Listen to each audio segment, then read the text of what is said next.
Hello, day 2 of our walking challenge. So before we get really going, you're just going to start with your warm-up. So if you're going outside, just head on out and start with a warm-up pace. Now, one of my favorite songs of the 80s, which of course is all of the songs of the 80s, is Break My Stride by Matthew Wilder. Ain't nothing gonna break my stride. Nobody gonna slow me down. Oh no. Ain't nothing gonna break my stride. I'm running and I won't touch ground. Oh no. That's what we're gonna do during this walking challenge. We're gonna keep on moving. And actually, if you find that song and play it before you do your challenge, you will feel like keep on moving, because that's what we're doing. Deep breath in through your nose and exhale through your mouth. I know we just jump right in there because we don't have talk. We don't have time for small talk, chitter chatter, theme songs, whatever. We're just going to go right into the walking. If you're doing this inside, so if you can't walk outside for many reasons, I covered some things you could do day 1. You could try mall walking. You can go early and walk out through the mall. You can walk around your house. You could go on elliptical, rowing machine, treadmill, of course, a bike. Then when I say go faster, work harder, you can do that on almost anything. You can march in place, step side to side, like a high knee march. If you want to make it harder, bring your hands above your head. There's lots of things you can do. I have people who clean when they're listening to my regular podcast, so you can do that too. Clean faster, go. Clean harder, go. Or even if you're just marching in place and you want to increase the intensity, you can do walking lunges. You can do squats, little squat jumps, whatever you want to do. Deep breath in through the nose. You want to really fill up those lungs. You want to relax your stomach when you breathe in. And then when you exhale, you're exhaling through the mouth. You're going to pull your tummy tight to empty out your lungs. So get full deep breaths through that whole range of motion. We're warming it up now. You can swing your arms if you want, back and forth, out to the side. You can also do some torso twists, like swing your hands, pretending like you're spanking yourself. You're going spank, spank, spank with your hands as you turn around. Those sounded like farts, didn't they? Maybe I'll put in some post-production spanking noises that don't sound like farts. Just going in a warm-up now. And you can do calf raises while you're walking. So you can lift your heels off the ground with each step. So as long as you're mindful, which is what we're going to be conveniently talking about today, you're mindful of your body and your motion. And then you can really feel like you're lifting up. So you're doing little calf raises as you walk. You can also do walking toe taps where you walk, although people will stare at you. You walk and you tap your toe lightly to the ground with each step. It really warms up your ankles and activates all those muscles in your lower legs, which tend to get stiff. Go just a little bit faster now. We're not going to be working hard right now. We're still warming up. And in your house, you can do a dance walk. I love to dance. You can do mini circuit. There's so many things that you can do, just to keep moving. And that's what this is all about. It's starting a new habit for you that's going to keep you going and keep you walking. We're going to focus on the walking right now. You're going to roll those shoulders backwards, big rolls. Get all that tension out of your shoulders. And then you're going to roll those shoulders forward. Since we're going to be talking about mindfulness today, mindful movement, check in with your body a lot and feel for spots that are tense. If your hands are tensed, your feet are tense, a lot of times we don't notice that our feet are tense. So you want to check in with your body and just kind of see if you can reduce and release any of those tense spots. You want to get the harmony between your body and your breathing. So when you breathe, you get that fresh oxygen in, and then you exhale, and then you can kind of feel for what spots are still tense and going to reduce those a little bit when we can. Another deep breath in. We're going to do a lot of breathing because I am, like I said yesterday, I am the queen of the breathing. I remember one time, here I go with stories again. I went to the doctor, and one of the things they wanted, it was not a regular doctor, it was a wellness clinic, and they wanted to send me, of course, for extra expense to their breathing person. And I'm thinking, I literally get paid to sit on a bike and teach people how to breathe. I think I got this. I don't need to pay more money for the breathing because I think I know how to breathe and relax breathing and all of that. Plus, since I was 14, I started those progressive relaxation cassette tapes. And I learned how to breathe when I was doing that because I was trying to sleep even back then. Go a little faster, but we're not out of our warm-up yet. I think I'll put some other stuff here in the beginning that I tend to forget. So at the halfway point, you'll hear a bell. And the bell is if you want to turn around. You can turn around if you want. You could not turn around. You can keep going. Whatever you want to do, wherever you are today, that's where you want to be. You want to listen to your body. And if it needs more, if it needs less, you want to give it what it needs. And your brain, sometimes your brain just needs more. Try to put your tone. Try to put your phone. I never said I was a champion speaker. Try to put your phone on Do Not Disturb. When I used to exercise when the kids were little, I tried to exercise and something would happen and then I would get interrupted and I'd get mad and then I'd stop working out and I would go eat ice cream because I'm like, can I not get just like 10 minutes to myself? No, people just call and text us all the time and there is no peace. Deep breath in again. So we're going to chill me out of this. So we're going to bring it down into mindfulness today. In a couple of days, I think maybe 3 or 4 days, we're going to do a walking meditation. I've done one before. So if you have not listened to the Walking and Talking with Helen podcast, I think maybe episode 16 might have been a meditation. Let me focus. I haven't had enough caffeine in my life. Walking meditation. Do a little bit of a burst of a speed. Going to find your rhythm. Find your zone. Now, your zone is when you feel really good. You've gotten to the point where you could hold on to this pace for a while and you feel how strong your legs are, how strong your body is. Everything's connected. You're breathing. You're getting locks. I don't like locks. You're getting lots of oxygen and you're fueling your body with that oxygen. You're releasing endorphins, the happy chemical that happens when you exercise. You're just in that zone. You want to get into that zone and clear your mind. That's what's really important right now is for us just to clear our minds and really connect with ourselves. You're going to sync your walking to your breathing and your thoughts. So let's breathe one more time. Why not? Deep breath in through your nose. Relax your stomach. Let it poof out. Nobody's looking. And then exhale through your mouth. Pull your stomach tight. And if you want, you could even do some like some small stomach contractions while you're breathing out just to get that diaphragm kind of aware that you're doing something. You're doing something down there. Still warming up, but we can pick up a little bit more speed now. We're not going to be running. Well, you can run. I mean, I'm not going to be running. We're just going to be starting a new habit and getting our body used to moving. Last episode, we talked about the different benefits that you may not have heard of. So catch episode 1 and also refer your friends. If you feel like anybody would benefit from this, this is a totally free challenge. I'm not selling you anything. I have nothing to sell you, which makes it a lot easier. I just want to help out and I want to create new habits and get us all on the same track. You don't have to start January 1st. You can start whenever you want. You can start in the middle of the night. You can start tomorrow. You can start next week. You can start whenever you want. If you do want to support the podcast and the challenge, I have a donation website. It is, I had to look it up yesterday. It's ko-fi, the F is in Frank, I is in ice cream.com/walk and talk. So Ko-fi, like coffee with a K, but a dash. So it's not really spelled like coffee at all. Walk and talk. And you can donate $3, $5, whatever you want to do or not, because it's all good. Deep breath in through your nose again. Exhale through your mouth.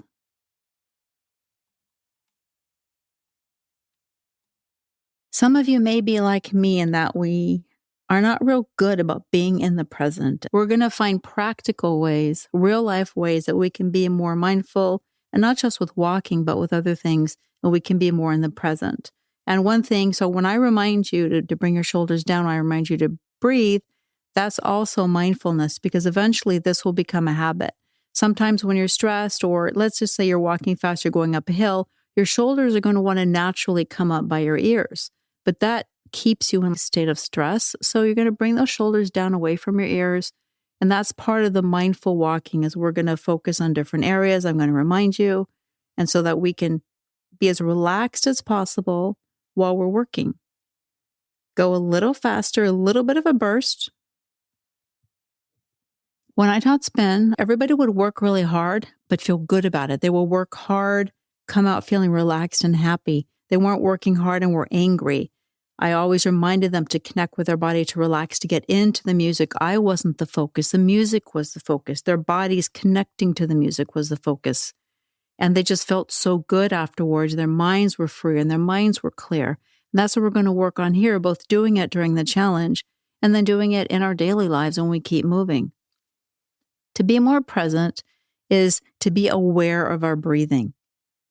Which, of course, remember, I remind you every 5 minutes, every 2 minutes about the breathing. So breath awareness, focus on your breathing to stay present. That also works if you're getting stressed or anxious. Focus on your breathing. Slow down the breathing. When you're walking, when you're doing things where you feel like you're not connected, you're not present, your brain is floating somewhere in space, focus on that breathing.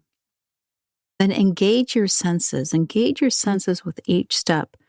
Noting any sounds or any sensations, any smells. We live kind of in a farmish urban, that's not a real word, but farmish urban area, and sometimes we smell cows. Do you want to know a trick for that? Is to take an essential oil, eucalyptus or peppermint, maybe put a little bit of oil or moisturizer on and just dab it at the outside of your nose, not inside, and then you won't smell the cow poop or anything else you might have in your area.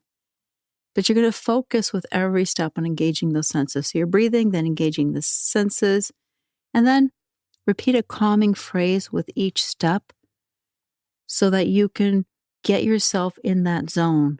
And what is calming to you? You could say good vibes, good vibes. You could say relax. You could say breathe. You could say I'm grateful. There's a lot of things that you can say to yourself, something short, just to get into the rhythm, to put yourself in that mindfulness space. Take another deep breath in now through your nose and exhale through your mouth. Roll those shoulders. Remember to go through the techniques of being present, so your awareness of your breathing, using your senses, and then some kind of mantra. Is it mantra or mantra? I guess I'll find out. Mantra or mantra that kind of helps you get into that zone. Mindful walking helps lower your stress hormone levels. So it lowers your cortisol levels because you're not stressed. You're reducing stress. And you're not thinking as much about reducing stress as you are increasing calm. Apparently, they say, the gurus, when you say something negative like, I don't want this, then your mind doesn't hear the don't and it only hears, I want this, which I don't know if it's true, but you know what? It can't hurt. So think about maybe instead of, I don't want to be stressed, you think about, I want to increase my calm. I want to increase my well-being. I want to feel harmonious. Think about saying words like that to yourself in order to reduce those cortisol levels and to get your mind into mind-body harmony. Now, just go a little faster. We're going to do a little bit of a boost here. I'm going to border on the uncomfortable, but not like you're sprinting and you're jogging, you're late getting the train. We're not doing that today. Today, we're just going to be mindful and relax while we're working out. So sync your movements with your mindfulness. So as you're breathing, how does that work into your steps? How does that work into engaging your senses? How does that work into you repeating the mantra to yourself? Are your shoulders relaxed? Are your hands relaxed? Every step you could check in, shoulders down, or you can try to sync your breathing to your steps. Just get that mindful mind-body harmony going. And that really helps promote your overall well-being. You're feeling a little push here still? And then you can take breaks with your mind. And if you want to just not focus on everything that's going on around you, it is hard, especially if you do have ADHD like I do. It is hard to stay focused for long periods of time. If you have a hard time getting into mindful walking now, just do it for like 5 minutes and then think about something else and then go back to the mindful walking. You're kind of doing intervals of mindfulness. So that way you don't completely get out of the mindfulness state and you don't get overwhelmed and just stop.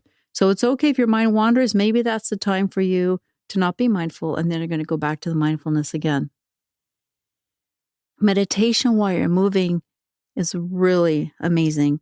A lot of us do meditation when we're laying down, we're sitting. I usually like to do it laying down, but there's something magical about moving your body while you're clearing your mind and really becoming more mindful. As we speak of mindful, let's go a little faster. So movement. Have you ever noticed, maybe it's just me, when I vacuum, I find vacuuming super relaxing. So I'm going to come over to your house and vacuum. Vacuuming is that repetitive motion, same thing as spinning, was very relaxing for me. Showering, there's something magical about the shower. The same thing with walking, the same thing with gardening, mowing. Any repetitive motion like that can really help get you into the more present space. Deep breath in now through the nose. Exhale through your mouth. Roll those shoulders forward. Roll those shoulders backwards. I almost went into some accent by accident. Do not know what that was about. Feel for any tension in your hands. Feel for any tension in your feet and other tense spots. And then express some gratitude while you're walking. So let's just say that you see something. I like sunsets. Sunsets sometimes make me cry. They are so beautiful. If you see a sunset, if you see a sunrise, if you see a cat, if you love cats, if you see a cute dog, kind of tie that into the gratitude that you're able to walk, you're able to get out there. This is what you're seeing. And you're so grateful to see that dog, or you're grateful to see the sunset. You're grateful to see the green grass. Add that gratitude to your mindful walking. And also do some mindful observations. So notice the intricate details that are around you. Someone may have a really nice design front yard, or maybe you'll see like a snail has left a really cool pattern, or look at the flowers and see the details. Start to notice those things. That will really help also put you into this more relaxed, mindful, and present state. Now you're going to boost your speed a little bit more, and you're going to hold on to this speed now. We're going to focus on the mindfulness while moving our bodies. Another deep breath in through your nose. Exhale through your mouth. And try to connect with nature on your walk. There's so many therapeutic effects of nature, and we don't usually think about those. Nature helps really decrease our cortisol levels, which increases our calm, and also gives us that overall feeling of well-being. There's something magical about being exposed to green spaces or seeing trees, seeing the water, the lake or an ocean, and it really helps boost your whole mood and really your overall well-being. Notice the scents, notice the colors, notice the textures. Oh, look at this season. It's spring. These things are growing. It's winter. I see snow. Observe the nature around you. If you're in a more urban area, you can go to parks, city parks and gardens. One of my favorite things to do is to go look at street art. So if you're in an urban area where they have street art, and you'd be surprised if you don't think they do, you can actually Google it and find out if there's street art, and maybe there's even a street art map, and you can walk and find the street art. There's plenty of beauty and creativity to be found in street art. And it really helps you feel better, more relaxed, more energetic when you don't walk past the street art, but seek it out, find it. Imagine the details. What went through the artist's mind? What are they creating? Not just regular graffiti, but street art. It's pretty amazing, the detail and the thought process that goes behind that. And then you can look for water features. There's rivers, there's fountains, there's ponds. There's so many intricate fountains. You can pay attention to those. So you can connect with nature that way, even if you're not directly in the middle of nature. Hold on to your speed. We're just going to go nice and strong and steady. Deep breath in through your nose. And exhale through your mouth. Every walk that you do for the challenge is a mini win. Which reminds me, there I go again, which reminds me, one time at band camp, which, by the way, I've never seen that movie. Let's form some accountability and let's share what we see on our walks. #Walk Talk with Helen. And that way I can look it up and we can share with each other. You can show me what you're seeing. You can show all of us what you're seeing about your walk. You can take video. I'd love to see your surroundings. You can take picture of your shoes. You don't have to take video. That would be really cool. And it keeps you accountable. If you commit to the walking challenge, then we can stay accountable together. Another deep breath in through your nose, holding that pace. You're going to exhale, you're going to relax, you're going to feel those endorphins. You're going to find your zone, find your rhythm. And focus on the way your feet connect with the ground. Shake out your hands, roll those shoulders. Find that rhythm with the breathing. And before we cool it down, we're not going to cool it down yet. We're going to touch on something that I learned when I was doing research for this episode. I had never heard of this before, and it is called forest bathing. If you live in the forest, you might have bathed in the forest, but that's not what we're talking about here. It's actually a Japanese tradition, but before we continue on, take another deep breath, become aware of your surroundings, stay in that moment, stay in that zone. Forest bathing is more about, like we were doing, slowing down and engaging all the senses and the sights and the sounds and the textures. But it's when you're in a place where you're surrounded by, like forest, or surrounded by the ocean, or surrounded by farmland, that's like you're bathing in. You're surrounded by the quote unquote water. You're bathing in that whole experience. And that can really help you increase your mindfulness when you're out there walking. Another deep breath in here. It really encourages a state of mindfulness and also lets you disconnect from the demands of everything that's pulling at you. Now we're going to start winding it down. So you're going to ease back into a little bit more of a relaxed pace. Still feel the presence. Still feel your mindfulness. And then when you do get home or when you stop walking, because you might be walking indoors, try to keep that mindfulness with you. And if you want to do like an online yoga class, I love yoga by Adrienne or with Adrienne. Don't know, but you know I'm talking about her and her dog Benji. And you could just even do that for 10 minutes and you can stretch and relax and just give yourself a longer period to stay in this mindful moment. I'm going to do another walking meditation, so catch that if you can. We're going to slow it down a little bit more now. Just feel how good your body felt today. Feel how strong your body felt today. Feel how clear your mind felt. And just your body is humming with the happiness of moving. Your mind feels free. Your mind feels creative. You're less stressed, less anxious. Our senses are awakened. You're walking, you're breathing, feeling grateful, even feeling grateful for the simple things like your feet or your legs. Feeling grateful that you're able to walk. Slow it down a little bit more. Take another deep breath in. Relax all the tense spots in your body. Exhale. And I'll see you tomorrow.